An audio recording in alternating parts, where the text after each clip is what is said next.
you had a press release about Joe Calzaghe and the fact that he was fighting fighters that that are definitely at the tail end of their careers. And Mm, speaking of Calzaghe, he retired officially this yeah. past week. So talk Yes. about his legacy in your opinion. Talk about that first, and then second, talk about what and elaborate on what you meant Uh, about Calzaghe's first, choices. first off, congratulations on your retirement. I don't want to, when you tell somebody when you retire, you want to retire. He made his money. Um, he made his money. He won championship. He won titles. He's a big seller in England. That's what he decided to do was to retire. Mm-hmm, mm-hmm. My problem I had with him was that they was calling him light heavyweight champion of the world. Mm-hmm. And he really wasn't. And he was fighting guys at the tail end of their careers, and he only fought two light heavyweights. Mm-hmm. You understand what I'm saying? And then those two guys was like Hall of Famers, but not Hopkins and Roy Jones Jr. But it was at the tail end of the career, and I had a problem with everybody calling him the light heavyweight champion of the world when you had another guy, Chad Dawson, which rightfully should have been light heavyweight champion of the world, calling him the light heavyweight champion of the world. Right, right. 'Cause he's fighting contenders, and he wasn't. He was fighting stars, like the stars of the division, which it's kind of hard to understand that, but it's like it was putting more like fights for the fans instead of fighting contenders in the division, and that's my only problem was with Joe Calzaghe. Yeah. But it was interesting, like with Bernard Hopkins, he was the light heavyweight champion. We Yeah. defeated Antonio Tarver, definitely. Yes, The but after he fought Antonio Tarver, he hasn't fought any other contender true, in the true division. light He wasn't heavyweights. fighting. He wasn't fighting the best in the division. He was fighting looking for quality, star quality, so to put on shows. And Ricky Wright, for example. Ricky Wright fighting up middleweight, and middleweight had to move to 170 pounds to fight him. Kelly Pavic, or whoever else he chose that wasn't in the light heavyweight division. He refused to fight fighters that was actually real light heavyweights. You understand what I'm saying? And you could do that. I'm not knocking that. You're making your money. Make your money. But don't say that you're the best light heavyweight in the world when you're not fighting light heavyweights. Do you understand what I'm saying? Right. And that's why I commend Tarver, because you can say what you want about him. He took a challenge on when fighting Chad Dawson, and he lost, but he's still fighting contenders in there. That's why I look at Chad Dawson right now as truly the light heavyweight champion of the world. And the rematch will be very interesting in March, I think. But we'll see the same thing. I think we'll probably see the same thing, but Antonio Tarver is not a guy that you can underestimate in the rematches. You know what I mean? That's why it makes this fight so great and so appealing. Like in my opinion, his resume speaks for itself. Roy Jones Jr. He lost the first fight, and the second fight, he knocked him out. And then Glenn Johnson too came Glenn back Johnson, and won. even though I thought Antonio Tarver won the first fight, Really? Okay. I thought he won the first fight, and I thought he lost the second fight. Oh, okay. But obviously in between there. Eric Harden, same thing. He lost the rematch. He got hurt pretty badly in the first fight, Right. and then came back to knock Harden out in the second fight. Ooh, Like that his fourth resume, round. yes. So his resume speaks for itself. That's why it makes the fight more appealing. And I don't think Chad Dawson should sleep on him or look past Antonio Tarver just because of that. But like, well, I do look at Chad Dawson as the champion, but it look like he's avoiding his mandatory as well too. So we'll see how that plays out. Tavares Cloud, right? Yes, Tavares Cloud. So we see, and the guy earned his opportunity to fight for the IBF title. So give the man his opportunity.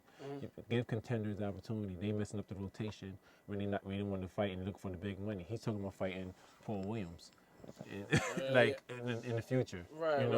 And not looking at the other guys in the division.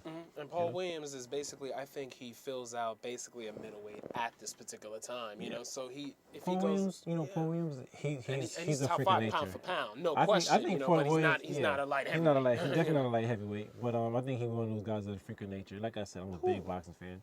He's a freak, and he's a freak of nature. Like I can see why nobody in the 147 weight class want to fight him. Right, and Margarito, he called out Margarito and he won. Which brings me back to Margarito. Right. The hypocrite that he is. I don't want to really make sense. What I'm saying is like, he did the same thing to Mayweather. They offered Mayweather, $8 million, Right. top rank. And Mayweather said, listen, I'm looking to fight other people. I'm not really interested in fighting Margarito right now, Right. for whatever his reason was. Yeah, and there's no And- name, number one, no name, and number two, it's an easy fight. Right. Period. You know. I don't know if it was an easy fight for Floyd. I don't know. quickness. It never happened. And so I'm not going to speculate. It's never going to happen. I'm not going to speculate on it. But what I'm saying is like, you know, when he couldn't understand, when Mayweather turned the fight down, he called Mayweather every name in the book. Like call him a coward. He called him every name in the book. And you turn around and do the same exact thing that Mayweather did. You turn down $4 million not to fight Paul Williams and to fight Shane Mosley for $2 million, which is a lot of money. Don't get me wrong, and get stomped.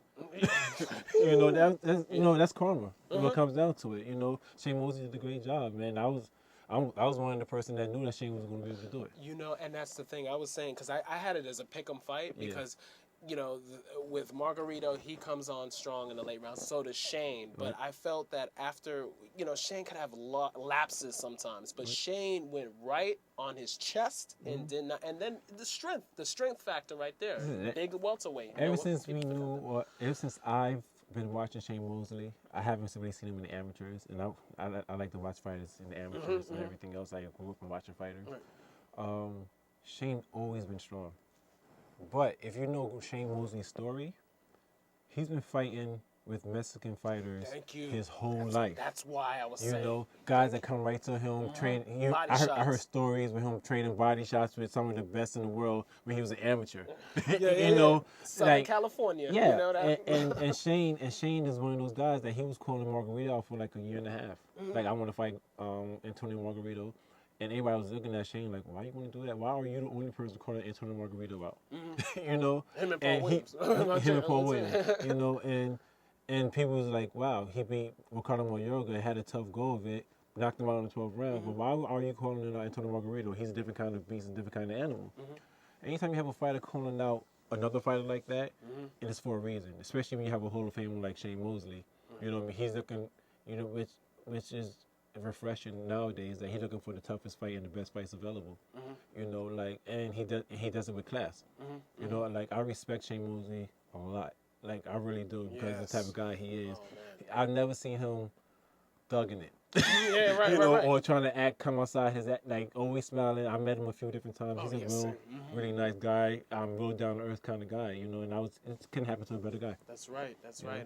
And another thing, I think that imminent divorce with Jin, I think it lifted a huge weight off his shoulders. I think with that, because I am not touching on that. You know, okay.